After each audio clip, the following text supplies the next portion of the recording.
কিয়ামতের দিন শয়তান বিচার ফয়সালা হওয়ার পর একটা বক্তব্য দিবে। শয়তানের একটা বক্তব্য, ভাষণ। কি বলবে জানেন? শয়তান সেদিন বলবে, আল্লাহ ওরা আমারে কেন দোষারোপ করে, আমার দোষটা কি?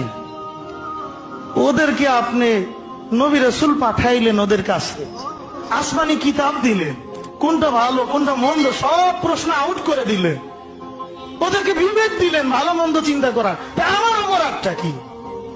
আমি তো কোনো দলিল প্রমাণ দিয়েও ডাকি নাই, আমি তো জোর করেও গোনার দিকে নেই নাই, ওরা কেন আমাকে তিরস্কার করছে? তখন শয়তান জাহান্নামীদেরকে বলবে, ফালা তালুমুনি ওয়ালুমু আনফুসাকুম, এই জাহান্নামীরা আমারে তিরস্কার করিস না, তোরা নিজেদেরকে তিরস্কার কর। তোদের বিবেক থাকার পরও, তোদের সামনে আসমানি কিতাব থাকার পরও, তোদের সামনে ওরাসাতুল আম্বিয়া থাকার পরও তোরা ভালো মন্দ চিন্তা করিসনি। তোরা চতুষ্পদ জানোয়ারের চেয়ে খারাপ, আমি ইবলিসের চাইতে নিকৃষ্ট। ঠিক কি ঠিক না?